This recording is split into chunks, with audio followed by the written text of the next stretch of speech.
Her mother's skull sat half-buried in the dust, sun-bleached and split, and Nia Blackthorn did not cry. She dismounted, boots stirring a lazy coil of ash.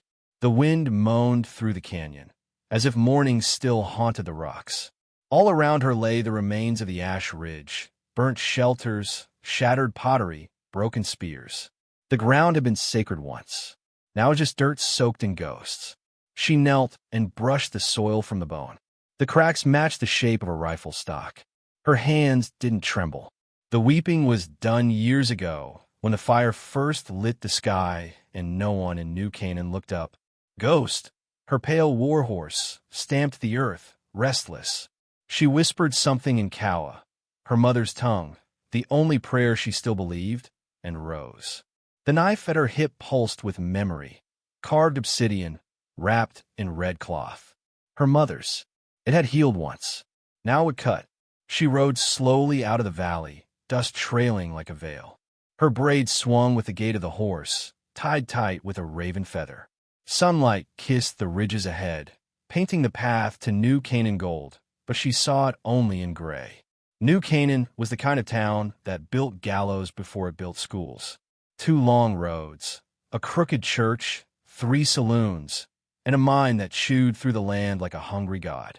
As Nia entered, boots on the boardwalk froze mid-step.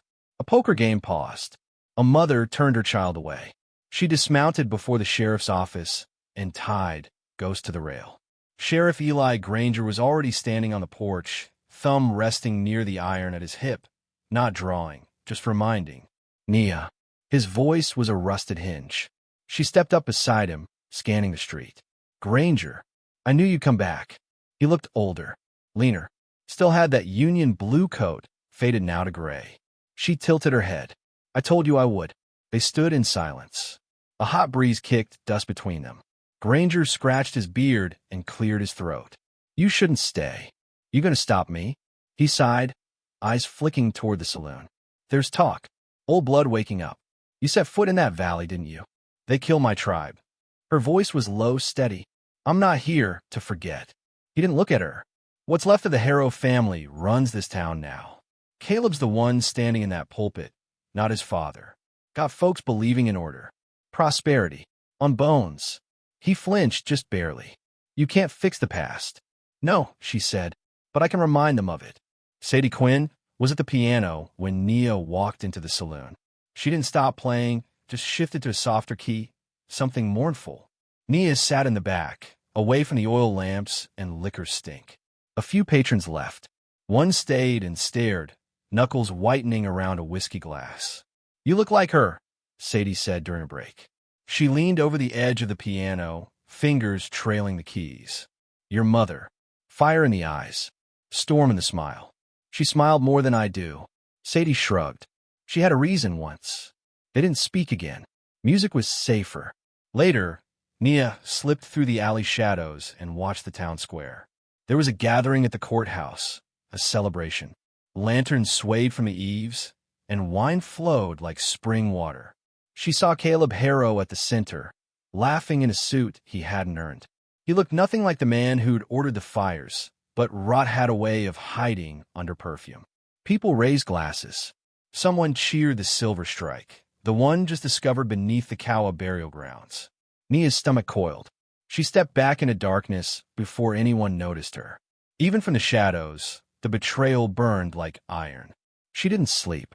Instead, she rode back into the hills, moonlight silvering her path. A hawk cried overhead. Coyotes kept their distance. At dawn, she found the trail, small, fresh boot prints, too small for a man. Maybe a boy, maybe someone running. She followed them through the sagebrush to a thicket near the tree line. A broken necklace lay in the dirt, Kawa beads, turquoise, and shell. Her breath caught. Then she saw him, hanging from the tree, barefoot and still no older than 12. A child of the valley. His skin had darkened from the sun, but not enough to hide what he was. They'd painted words on his chest in black pitch. Savage. Buzzards circled, greedy and patient. She didn't scream. She climbed the tree in silence, cut him down, and cradled him in the dirt. His braid was loose. His hands were calloused, hunter's hands. She wiped the pitch from his skin with water from her flask, then buried him in the soft earth beneath a cedar. When the grave was filled, she sat beside it, holding the necklace. Her hand brushed the obsidian blade at her hip. The wind rose. She stood, face streaked with dust and sweat, and pulled a small iron bowl from her saddlebag. Inside, a bundle of sage and cedar bark. She lit it, let the smoke curl over her fingers, and whispered words not spoken in this valley since the burning. Then she dipped her mother's knife in the smoke. The blade caught the firelight. She pressed it to her palm, letting the edge kiss her skin, just enough to bleed.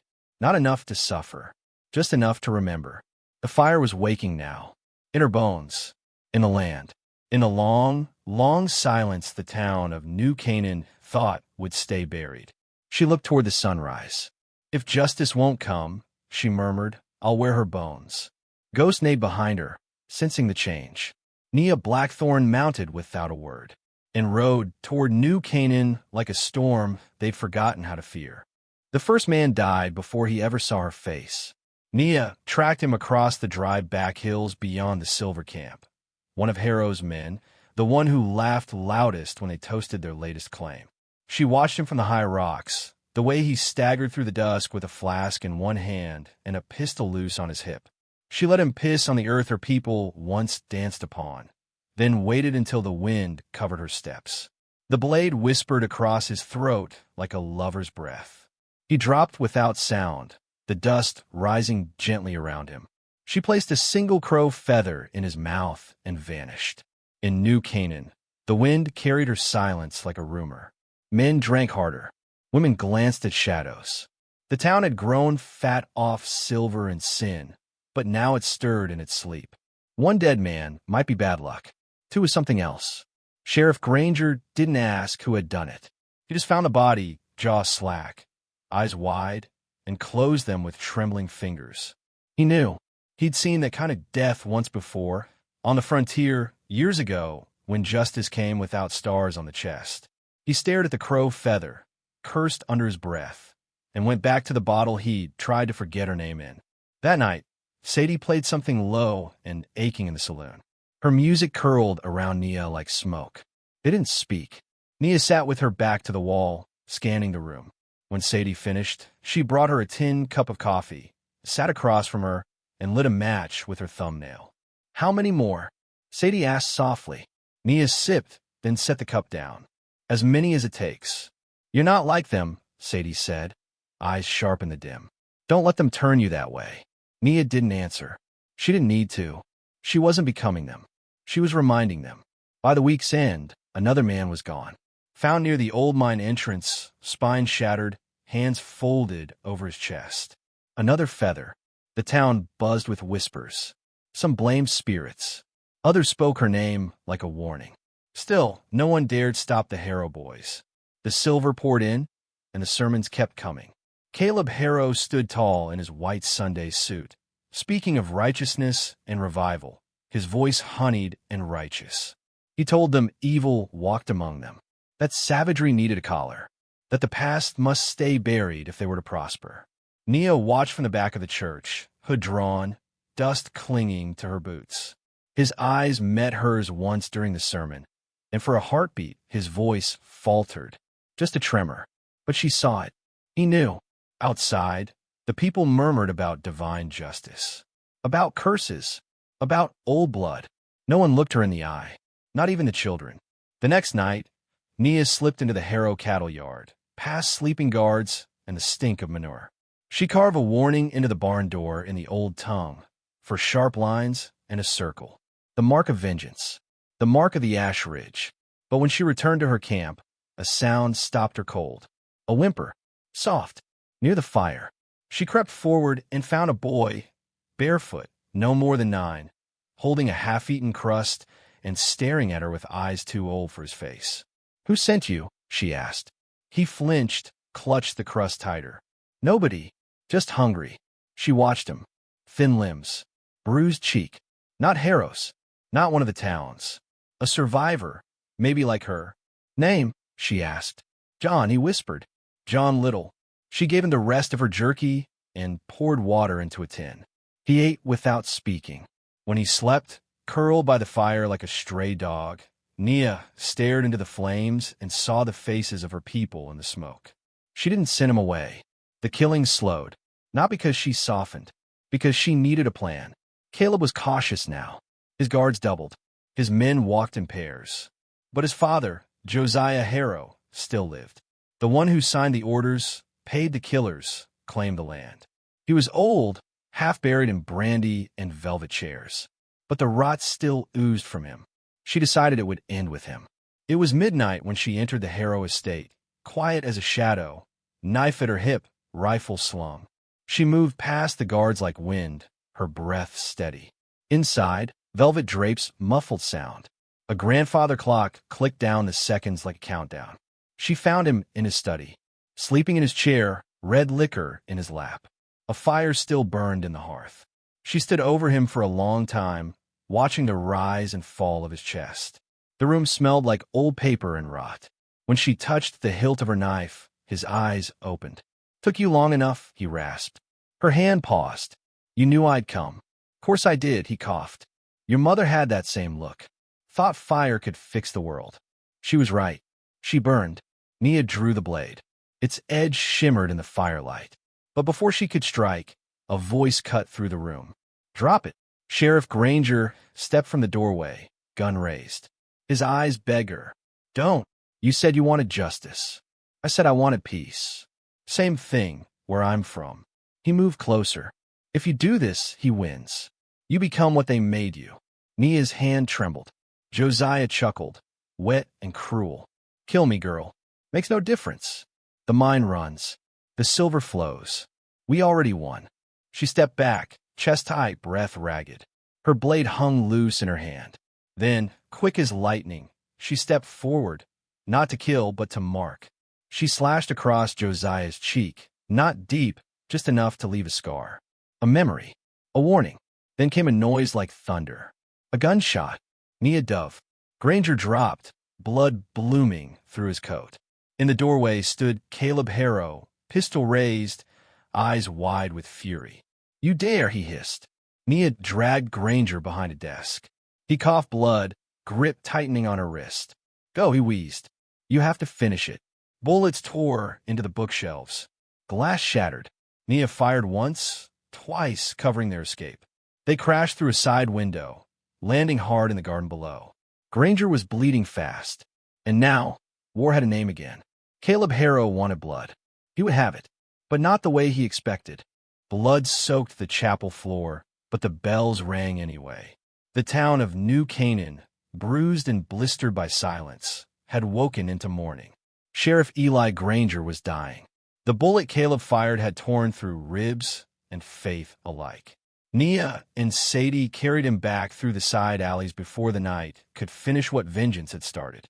He now lay in Sadie's back room, breath thin as thread, his fingers twitching against blood-stained sheets. Nia sat beside him, hands wrapped tight around his.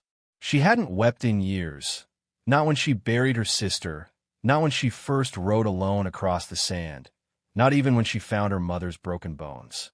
But now, something cracked inside her, not a collapse, but a shift, a letting go. "You should have let me finish it," she whispered. Granger coughed, lips dry, voice barely more than air. "You did. I spared him. You spared yourself." He closed his eyes then, not in peace, but in the slow weight of a man who tried to rewrite a page already burned. Sadie stood behind her, silent as dusk, one hand resting gently on Nia's shoulder. Nothing was said. It didn't need to be. The town turned inward. The killing had stirred something long buried. A memory they'd pretended never happened. Murmurs in the marketplace. Eyes that once turned away now lingered on the chapel steps, where Caleb Harrow gave sermons twice a week with fire in his voice and hatred in his heart. He blamed the unrest on Nia, called her a serpent in the garden, a savage risen from ash to poison their future. And yet, there were cracks now in the choir. The butcher's wife, who once crossed the street to avoid Nia, now placed bread on Sadie's stoop. Children whispered her name not with fear, but awe. She moved among them in daylight. unarmed, unbowed. When men spat, she did not flinch. When a boy threw a stone, she caught it midair, held it to her heart, and handed it back. John Little walked beside her most days.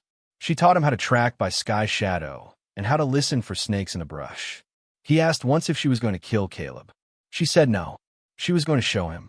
At dusk on the seventh day, Nia rode into town wearing her mother's cloak, woven red, black, and bone white. Her hair was braided in the Kiowa warrior style, feathers laced down her spine. The whole town stopped moving. Doors creaked open. Shutters shifted. Even the wind seemed to hush. She tied Ghost to the chapel gate, then climbed the steps. Her boots echoed on the wood. Inside, the pews were full. Caleb stood at the altar, robes immaculate, lips pursed in the middle of a righteous lie. "What is she doing here?" someone whispered. "She's not armed. She don't need to be." Caleb raised a hand. "You have no place here, Blackthorn. This house belongs to the Lord." She stepped forward. "Then let him see what you've built." He tried to speak again, but her voice rose above him. "My name is Nia Blackthorn, daughter of Kiowa blood and Plains wind. My people were burned in silence while this town drank and danced on their bones. You took the land. You killed the names. You buried the truth." Caleb's jaw tightened. "The truth is this land belongs to those who built it." "No," she said, and unrolled a bundle of stained leather, unfurling it across the altar. "It belongs to those who bled for it," laid out before them, a ledger, pages from Harrow's original mine contracts. A treaty broken, maps marked with Kiowa hunting grounds, signed with forged names. A child's necklace, her mother's letters. The knife that once healed, now silent witness. Gasps moved like fire through the pews. A woman covered her mouth. A man stood slowly, as if waking from a long sleep. "Lies," Caleb spat, reaching for the bundle. Nia caught his hand midair. "The dead don't lie." He shoved her back. "This town needs order, not guilt." "And what does your order cost?" she snapped. "How many more graves?" He drew his pistol. "You don't belong here." No one moved. No one helped. But no one looked away. She stared down the barrel, steady as sunrise. "Then shoot. Kill me like you did my people. But do it with their eyes on you. No shadows this time. No fire to hide behind. Just you, me, and the truth." For a moment, it seemed he would. His hand trembled. His finger twitched. Then John Little stepped from the aisle. He walked, slowly, silently, to Nia's side and took her hand. Others followed. Sadie, the butcher's wife, a miner with ash on his coat. One by one, they rose, not in violence, but in shame. Caleb looked out at them and saw not enemies, but a mirror, a reflection he could not stomach. He dropped the gun. The silence was deafening. Nia picked up the ledger and turned to leave. The valley will be restored. The graves marked. The names spoken. Caleb slumped to the altar, shoulders collapsing inward, not from a wound, but from the weight of everything finally seen. Outside, the sky bloomed with the first stars. They built the monument a week later. Stone carved by local hands, names etched by Nia herself. Children laid flowers beneath it. Elders came and whispered old songs. And when the wind passed through, it carried something new. Not grief. Not vengeance. Memory. Granger didn't live to see it. But Nia visited his grave often, laying tobacco and silence at his stone. She didn't cry, but she sat a long time. Sadie kept playing at the saloon. John helped her sweep. Sometimes Nia would sit at the back, ghost-like, sipping coffee, watching the door. She never stayed long. The land was wide, the past deeper still. One evening, she rode to the ridge overlooking the town. Ghosts stood still beneath her. She watched the people move below, children chasing smoke, women hanging clothes, laughter mixing with birdsong. She spoke aloud, voice soft and slow. "They tried to bury us, but we remembered how to grow." And with that, she turned, the dust rising behind her like the memory of fire, and disappeared into the wide, wild silence from which she'd come.